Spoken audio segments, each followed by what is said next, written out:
What's up everyone and welcome back to the channel. Today we've got Poirier and Diaz mixing it up, Wonderboy talking Khamzat Chimaev, Derrick Lewis's admission, and much more. Don't forget to like this video and subscribe to the channel to see more videos just like this.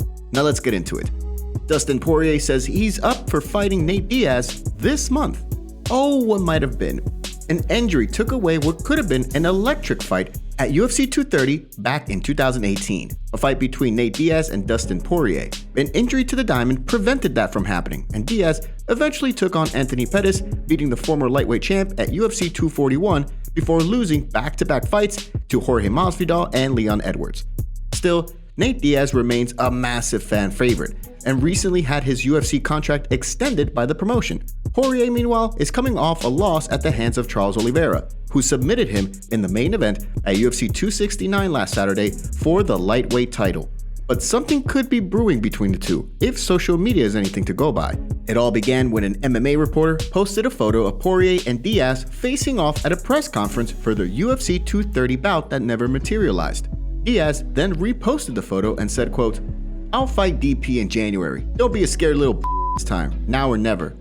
To which Poirier responded with, "I'll fight you this month." Diaz then responded back with, "You're full of." And Poirier responded by saying, "I'm serious, bro." The next UFC event is UFC 270 in Anaheim, California, the first pay-per-view of 2022.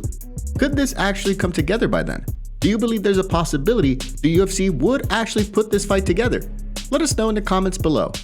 Kayla Harrison responds to Juliana Pena's B-League comments. Kayla Harrison really didn't appreciate any of the smack talk that newly crowned UFC Women's Bantamweight Champion Juliana Pena was throwing her way this week. Pena is riding high after submitting Amanda Nunes for the UFC Women's Bantamweight title last Saturday at UFC 269, tapping out a dominant champion who was a clear betting favorite going into the bout. Harrison, who was sitting cage-side in Las Vegas for the fight, admits she was stunned and heartbroken for Nunes, her teammate and training partner at American Top Team in Florida. There's been a lot of talk in recent weeks of Harrison, a two-time Olympic gold medalist in judo, joining the UFC after winning back-to-back $1 million women's lightweight tournaments in the PFL. UFC President Dana White has even stated that he's keen on signing Harrison to challenge Nunes for her featherweight title in the UFC, given the dearth in talent in the division. But back to the bantamweights. Following last Saturday's fight, Pena mentioned Harrison by name, describing the American as one of Nunes' lesser training partners, who has been fighting in the B-Leagues during an interview 2 days after winning the title. Harrison, who is undefeated, clearly didn't appreciate those words, and during an interview with TMZ, said this. And I have a lot of respect for her as well. You know, she went out there and she executed a great game plan and she did what she had to do. But I'm not the lesser of anything or anyone or anybody. You know, when I come to fight, you're gonna know you're in a fight, and be careful what you say. What do you make of Kayla Harrison's comments here? If given the chance, Charles Oliveira would choose to defend his title against Conor McGregor over Justin Gaethje, and this is why. In the eyes of many, Charles Oliveira solidified his position as the undisputed UFC lightweight champion by finishing Dustin Poirier last week at UFC 269 in Las Vegas.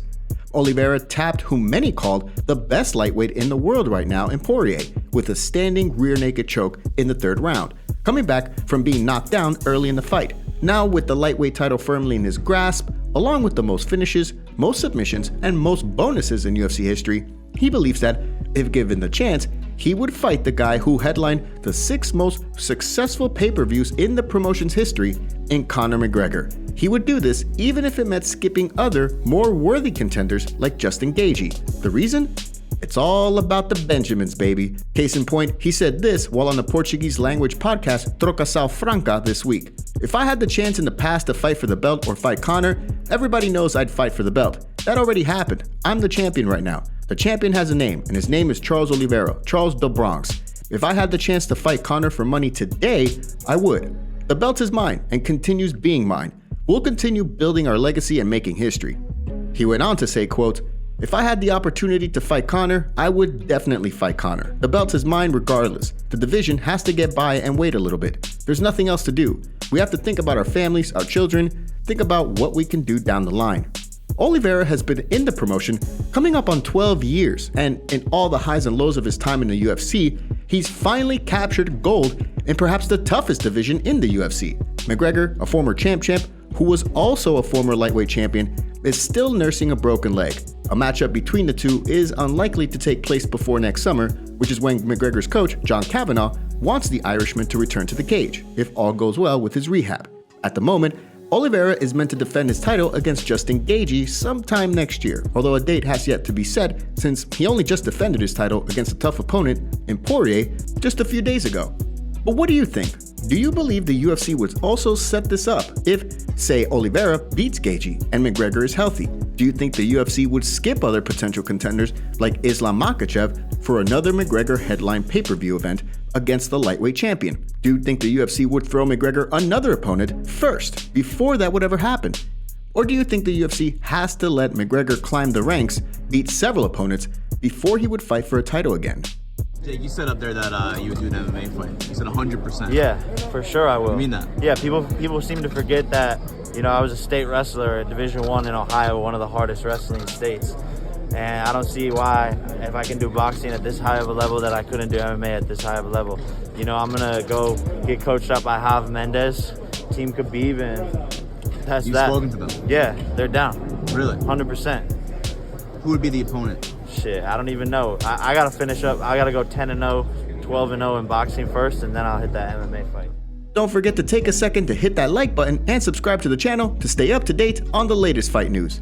Wonderboy says he wants another title shot, even if it means going through Khamzat Chimaev first. With a co-main event bout against Belal Muhammad looming this Saturday, Stephen Wonderboy Thompson looks to make another run at the welterweight title, and he doesn't care who he has to go through to get there, even if the UFC throws him Khamzat Chimaev. The 38-year-old Thompson has fought for the title 2 times against Tyron Woodley, both close affairs, although both were decision losses. Since then, Woodley dropped the title to Kamaru Usman, who has been dominant as champion and successfully defended his title 5 times. Thompson is a name that many believe could eventually challenge Usman, given the champion's dominant reign, and the fact that the two have never met in the cage. For his part, Thompson would jump at the chance to fight for the title again.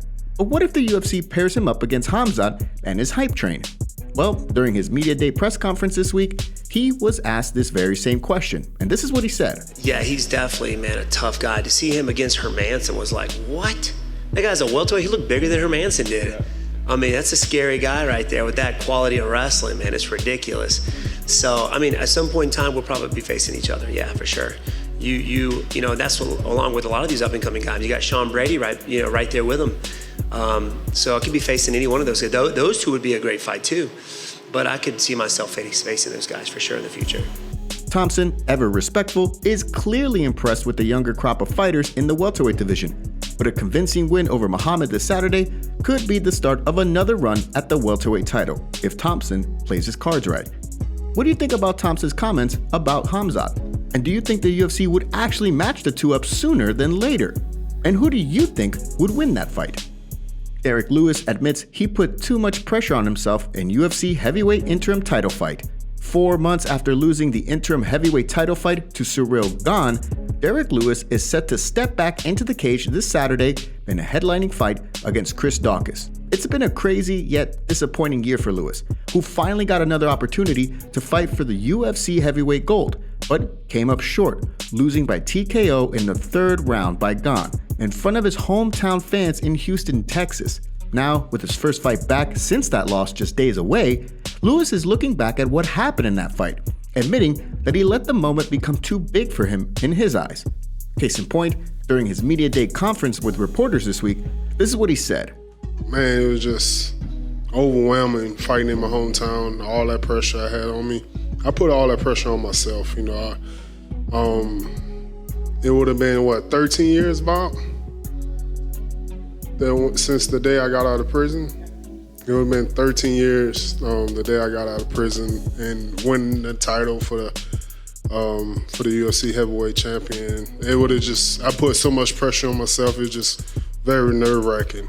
Lewis served a 3.5-year sentence in a Texas prison for aggravated assault. He changed his life around after he was released and started training in mixed martial arts, eventually climbing the ranks of the UFC and earning 2 title shots, although he has yet to win a heavyweight title in the promotion. Still, his hard work has taken him to his current UFC ranking at number 4, and with the win this Saturday against the game Chris Daukaus, Lewis could set himself up for bigger bouts next year, and if he goes on another run, another potential title shot, if things fall into place. What do you think about Lewis's honesty and how he put too much pressure on himself? And who you got this Saturday in the UFC Fight Night 199 main event? Today's video was packed with some juicy stories from the fight world. What are your thoughts about what's going on in MMA? Don't forget to smash the like button and subscribe to the channel to see more videos just like this. See you next time.